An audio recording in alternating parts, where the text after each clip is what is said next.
A healthy small group doesn't just meet, it multiplies. It's where faith grows, sin gets called out, and the mission stays alive.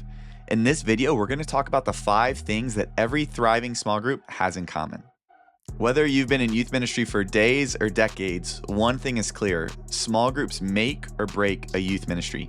The reality is that we as youth pastors and youth leaders cannot adequately care and disciple every single student in our ministry. And small groups are a great way for us to grow smaller as we continue to grow larger. And so whether or not you have 10 students in your youth group or 100, small groups are the heartbeat of your ministry. And if you really want students to have a great experience and for the kingdom to go forward, each and every single one of your small groups needs these 5 things. Number 1, every small group needs a leader worth following. Whenever I am onboarding a leader, I simply ask myself this one question test that determines whether or not this person is a good fit for our ministry. And it's this: if my son or daughter grew up to have the relationship with Jesus that this person has, would I be happy with that? If the answer is yes, then hey, let's bring you in. We're doing ministry together. Let's get to work. If no, then hey, there might be another good place to serve, but this isn't the best context for you. Why? Because Jesus in Luke 6:40 tells us a disciple, when he is fully trained, will be like his teacher. And so whoever is the one leading the small group, that's who you're putting in front of your students, saying, this is what it looks like to follow Jesus. And so whenever we are talking or looking at small groups, the reality is that they need somebody they can follow. I love the way that Ralph Waldo Emerson puts it. He says, what you are shouts so loudly in my ears that I cannot hear what you say.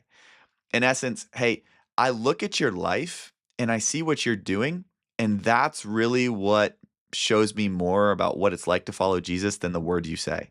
And so when you're thinking about, hey, who are the small group leaders? Who is the model that I can put in this group and say, hey, follow them as they follow Jesus? Now, all of a sudden, we take that a whole lot more seriously. If we have leaders who aren't really on fire for the Lord, aren't in their Bibles daily, spending time with God, working at making disciples, then chances are our students aren't going to be on fire for God, spending time with the Lord daily and working, making disciples. And so the first thing we always need is a leader who can model it and say, hey, follow me as I follow Christ. Number 2, every thriving small group has clear expectations. In any relationship, 3 things are always needed: expectations, relationship, and accountability. If we have expectations but no relationship and we have accountability, then we're a dictator. If we have expectations and relationship but no accountability, we get walked all over. And finally, if we have relationship and accountability but no expectations, then people get confused and frustrated because they don't know what they're supposed to do. And so any great small group has expectations. Hey, here's who we are and here's what we're about. A.W. Tozer puts it this way. He says, we must never be afraid of setting high standards for God's people. The Lord never lowered his. You see, oftentimes in youth ministry, we don't really feel like we can call students to more. We worry that if we set high expectations, then students won't come back. But I found the opposite to be true. And so anytime we're entering into a small group, it is the leader's job to set clear expectations of, hey, what's going to be tolerated in the small group and what isn't. Things like, hey, confidentiality. Anything that's talked about in this small group stays here. Hey, simple respect. Hey, if somebody else is talking, you're not talking. This sounds simple, but oftentimes we don't actually sit down and walk students through this. Expectations when it comes to engagement. Hey, I'm not going to make every single person talk, but I do expect every single person in here to be engaged. That means not distracted, phones away, paying attention, listening. One of our expectations is every student has a Bible, a paper Bible. You bring your own. If not, you use one from our class set. But when you set expectations, it helps everybody to know what we're all about. And here's what I found. Students want to be a part of a place that has expectations, and as we'll talk about later, holds them to it. Because the reality is that everything worth doing often has expectations that comes with it. And students want to be a part of a place where they know, hey, I know what's expected of me, and I know what's expected of others. Number 3, every thriving small group has a common mission. Whenever you get a group of people together, regardless of age, regardless of gender, there's always problems and issues that arise. Not everybody is always best of friends with each other. There's relational conflicts that happen over time. Somebody might have been hurt by something somebody else said. We can't keep people from that, right? We are an imperfect people trying to follow a perfect God.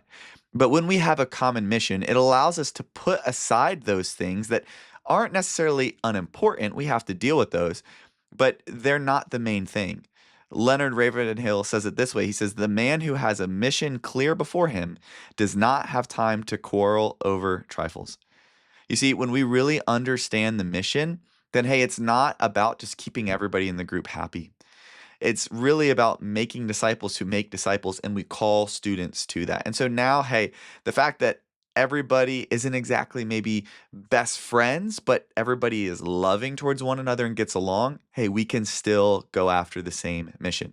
Now, don't get me wrong, when we have a same mission, it really brings students together. And so what I found is by emphasizing the mission, it actually draws students closer together because now they're working at something side by side. And they understand too, hey, this stuff really doesn't matter in the grand scheme of things.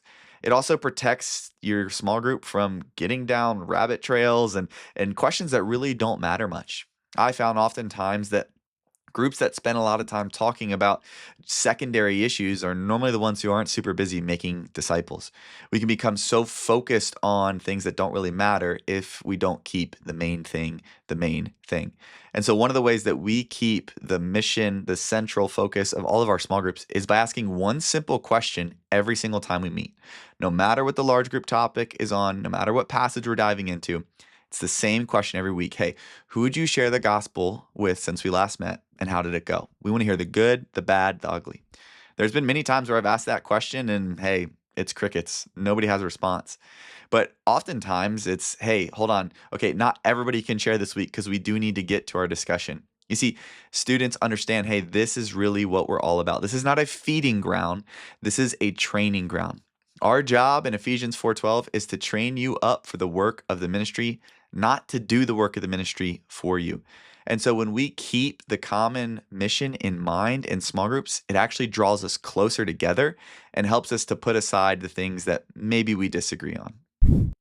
The fourth thing every thriving small group has in common is real accountability. Proverbs 27:6 says, "Faithful are the wounds of a friend, but the kisses of an enemy are deceitful." You see, a reality is that oftentimes we don't like confronting students about their sin because it gets messy. But as Paul David Tripp says, real love doesn't ignore sin, it enters the mess and helps someone walk back toward Jesus. You see, when we start holding students accountable, something powerful happens. Students start to hold each other accountable. They understand the expectations that God has laid out for us. They have a model they can follow in their small group leader. They have a common mission which bonds them together, and then they hold each other accountable to those things. You see, the truth is what we tolerate, we condone. The time where we don't confront a student about their sin, of course, in a loving manner, we're kind of saying, hey, it's really not that big of a deal. If a student is being disrespectful towards another student and we don't step in, then that student who's being disrespected kind of says, well, maybe, okay, maybe this is just kind of what we do. When a student is living one way at youth group, but we know they're living in the world another way, we gently come in and say, hey, hold on, time out. I see some things in your life that I'm concerned about. Let's talk more about that. And guess what? If they have a model to follow, then they'll receive that with love because it's been presented that way.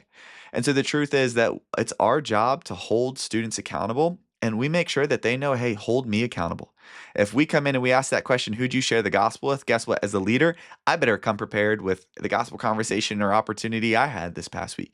And so we want real accountability in small groups because only then can we grow together, focus on the mission, stay together with one another. And so if you don't have real accountability, all of a sudden you become walked all over. The mission really doesn't mean that much if we're not willing to hold people accountable to. As somebody once said, there are two types of Christians, those who make disciples and imposters. God has set before us the mission, and we should hold each other accountable as we partake in it. Number 5, every thriving small group has multiplication. Adrian Rogers says the Christian life is a call to go, not to sit, to multiply, not to maintain. But oftentimes in small groups, we kind of have this mindset without saying it. Hey, we're just going to meet till we graduate. Hey, we hope you come every week and then you graduate, and guess what? We did it. Many churches have this mindset, hey, we kind of just meet till we die. We would never actually say that, right? But that's kind of the reality. Well, we just meet here every Sunday till we die. But that's not what God calls us to. God calls us to being about his mission. And so when we do that, it is through multiplication. You see, the true measure of our youth group is not our seating capacity, but our sending capacity.